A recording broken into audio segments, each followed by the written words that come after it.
Hello friends, इस news में आप सभी का स्वागत है। टेट पास अभ्यर्थियों के लिए एक बड़ी खबर। टेट पास की अब सीधी नियुक्ति नहीं बल्कि देना होगा और एक एग्जाम। एक बड़ी खबर आ रही है कि प्राथमिक शिक्षक नियुक्ति नियमावली में संशोधन हो रही है। अब टेट पास अभ्यर्थियों को सीधी नियुक्ति नहीं बल्कि और एक एग्जाम देना होगा।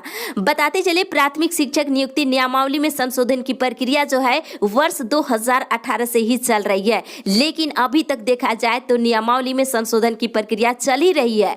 यानी कहीं न कहीं कहा जा सकता है टेट पास अभ्यर्थियों को सरकार ठगने का काम कर रही है। नियमावली का हवाला दे करके वर्षों से खाली पड़े पदों पर बहाली नहीं कर रही है। रघुवर सरकार की कार्यकाल में भी बहाली प्रक्रिया नहीं हो सकी। अभी भी देखा जाए तो टेट पास अभ्यर्थियों को लगातार ठगने के काम जारी ही है। बता दें, अभी टेट पास अभ्यर्थियों को और एक एग्जाम देना होगा और अभ्यर्थियों के द्वारा लगातार मांग की जा रही है कि टेट पास अभ्यर्थियों को 2012 के नियमावली के आधार पर सीधी नियुक्ति किया जाए। लेकिन आपको बता दें, यहाँ पे ध्यान देने की जरूरत है। टेट पास अभ्यर्थियों को सीधी नियुक्ति नहीं किया जाएगा बल्कि और एक एग्जाम लिया जाएगा और एक एग्जाम को लेकर के तय हो गया है और जेएसएससी के द्वारा एग्जाम कंडक्ट होगी। तो ये आपके लिए एक बड़ी खबर है। प्राथमिक और मध्य विद्यालय में अब शिक्षक पात्रता परीक्षा में सफल अभ्यर्थियों को सीधी नियुक्ति नहीं होगी। इन अभ्यर्थियों को परीक्षा ली जाएगी। आप सभी को अब यहाँ ध्यान देने की जरूरत है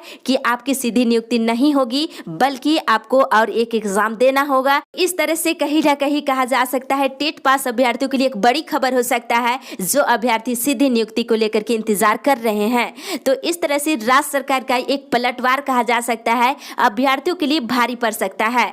इस तरह से देखा जाए तो 2013 में जेटेट पास अभ्यर्थियों की सर्टिफिकेट की वैलिडिटी समाप्त हो गई है, बशर्ते उन लोगों को 3 से 2 बार बहाली प्रक्रिया में शामिल होने का मौका दिया गया है। लेकिन बता दें 2016 में टेट पास अभ्यर्थियों को अभी तक जो है बहाली प्रक्रिया में शामिल होने का मौका नहीं दिया गया है और 4 वर्ष जो है जेटेट पास करके समय बीत चुका है। अभी 1 साल अभ्यर्थियों के पास बचा हुआ है। कहीं ऐसा ना हो कि ये भी सर्टिफिकेट की वैलिडिटी समाप्त हो जाए।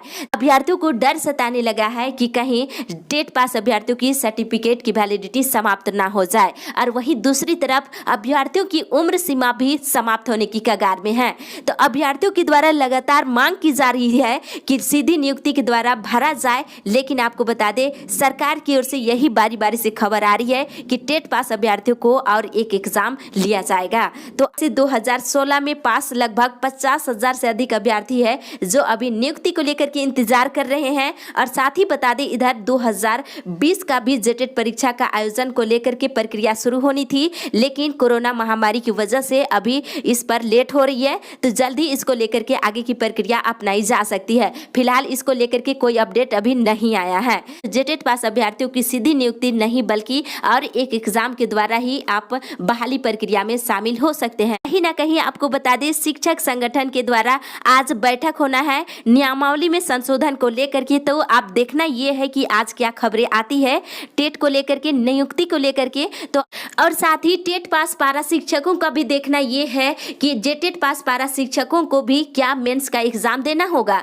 तो आपको बता दी, अभी तो नियमावली में संशोधन नहीं हुआ है। अब ये देखना है कि टेट का जो नियमावली संशोधन हो रही है इसमें क्या प्रावधान होती है। क्या जेटेट पास पारा शिक्षकों को पुनः एक बार फिर से मेंस का एग्जाम में शामिल होना होगा या फिर नहीं, इसको लेकर के अभी संशय बना हुआ है। तो प्राथमिक शिक्षक नियुक्ति नियमावली में संशोधन की प्रक्रिया चल रही है और ये भी संभावना जताई जा रही है कि जेटेट पास पारा शिक्षकों को और एक एग्जाम नहीं देना होगा, क्योंकि टेट पास पारा शिक्षकों के लिए नए नियमावली का प्रावधान हो रही है, जिसके तहत अगर संशोधन होती है तो इसमें पारा शिक्षकों को राहत मिल सकती है। साथ ही बता दें, अभी टेट पास पारा शिक्षकों को अपने वेतन और सेवा स्थायीकरण करने को लेकर के और एक एग्जाम देना होगा। लेकिन आपको बता दें, यहाँ पे टेट पास पारा शिक्षकों को और एक एग्जाम देने की जरूरत नहीं बताई गई है।